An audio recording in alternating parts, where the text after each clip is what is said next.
Poolisootaa fi qaama nageenya biyyaaf dhaabbatu guutuu ilaalchisa. Dhimmi kun bara 2014 akka Itoophiyaatti uummata musliimaa irratti malaammaltummaan hojjetamaa kan turedha. Si'ataa akka qaqqabamuudhaaf hundi keessanuu viidiyoo kanaan dabarsina. Isaan na biratti argamanu itti gaafatamaa dura bu'aa Majlisa Godina Jimmaa Aanaa Sokorruu magaalaa Sokorruu kan ta'an dhimma maqaa isaanii himachuudhaan deddeemaa jiru. Gamanumaan isaanirraa waan jiru akka dhageessanu asumaan isin affeera. Assalamu alaikum warahmatullahi wabarakatuh. Dhimmi kun dhimma masjida Sahaba al-Jami al-Kabir kan jedhu ganda saddeeqaa keessaa kan ka'e. Dhimmi kun masjida Sahaba al-Jami al-Kabir ijaarra jechuudhaan gareen ijaaramee Hussein Muddasirii fi Abbaa Hiikam Abbaa Diggayin ijaaramee hamma yoonaa biyya hunda keessa socho'aa jiru kun koppoonii seeraan alaa kan waa tokko majlisni hin beekne qopheessuudhaan bakka hundatti adeemanii koppoonii gurguranii uummata musliimaa gowwoomsaa jiru. Majlisa irratti illee akkasumas immoo bulchaa gandaaf bulchaa aanaa irratti illee holola adda addaa oofuudhaan akkasumas akka jarri akka nageenyi hin argamne akka bakka hundatti rakkoon argamuu fi tokkoffaa waan kana gurguran kana faayidaa mataa jaraarra oolfataa kan jiran yommuu ta'u, masjiidni hamma yoonaa kan ijaarame wayyaa kan hin jirre yommuu ta'u, jara kana immoo Beddellee irratti qabamaniiru, Jimma irratti qabamaniiru, Sabbataa irratti qabamaniiru, Guraagee keessatti qabamanii jiru. Hamma yeroo ammaa kana akkuma beekamu Shaggar irratti qabamanii kunoo kan hojjechiisaa jiru Hussein Muddasirii fi akkasumas Abbaa Hiikamii koree jara kan ijaaru Rashaad Abbaa Duulaa Abbaa Gissa kan jedhamu hamma achitti qabameetu dhimma kana ibsaa jira waan ta'eef innis akka seeraan nu gaafatamu jarri immoo isa hojjechiisaa akka seeraan nu gaafataman kana bichaa miti bakka hundatti faca'anii jiran hamma Jijjigaa hamma Adaamaatti Zaakir kan jedhamu qabamee ture. Akkasumas Waraabee irratti gizee 3-4 qabamaniiru, Jimma irratti gizee 4-5 qabamaniiru.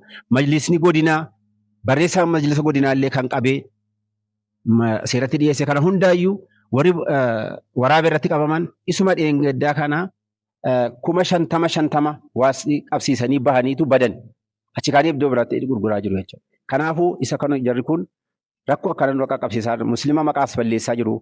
Masjiidni kan ijaaramaa hin jirre faayidaa dhuunfaarra oolfataa jiru. Akka isa kan jarri deemaa jiran kana jarri kun bakka argamanitti akka seeratti nu dhiyaatanii qaamni seeraa hundinuu kana nu hordofee bakka jarri argamanitti akka seeratti nu dhiyaatan muslimnis kanaan gowwoomuu tun taane Sahaba al-Jami al-Kabir masjida jedhu maqaa masjida jedhu warra socho'aa kana bakka argitanitti akka nu qabdanii seeratti nu dhiyeessitan isiniin jedha. Dabalataanii ganda barcumaa keessatti masjida Nasri kan jedhamu akkasis haala kanaan fakkii kanaatiin kan deemaa jiran yommuu ta'u kan jarri qabatanii deemaa jiran koppoonii adda addaa kan Arabiffaa fi Amaariffaa bichaa kan qabu biyya Amaaraallee bakka jarri qarshii kana bakka jarri geessullee hin beeknu. Masjiidni tokkollee kan ijaarame hin jiru waan ta'eef amaanaa isiniin jennu muslimni majlisni godinaas majlisni Oromiyaas kan federaalaas hundinuu isa kana hordofee bakka jirutti ergaa kan akkatti nu dabarsee jarri kun seeraan akka nu gaafataman warri as taa'ee kana qindeessee Hussein Muddasir ji'a 3 aanaa Sokorruu irratti himatamee hamma onaa hojii kanatti hin hojjedhu lammaffatti hin deebi'u jechuudhaan mallatteessee kan bahe kan ta'e ammas dabalee bakkeedhaan hojjeta ammas dabalee uummata hiriirsee uummata wallaalaa hiriirsee hojjetaara waan ta'eef bakka qabamanitti koppoonii jaraatis eeyyamni jarri sobaan kan majlisaa barreessaa majlisaa fakkeessanii teeteree majlisaa barreessaa majlisaa fakkeessanii illee kan jarri hojjetanii ittiin deemaa jira kan ta'eef kun hundinuu seera ala deemaa jiranii bakka jirtan hundatti amaanaa muslimaan akka kanas irraa hin binne bakka harka argatan bakka seeratti nu dhiyeessitan akka majlisaa aanaa Sokorruu irratti ergaa isinii dabarsanna. Birri gookaa galiin asirraa funaanamu akka masjida ijaaraa hin jirre majlisni gabaasee jira. Majlisni illee akka hin beekne gamanumaanuu gabaasee jira.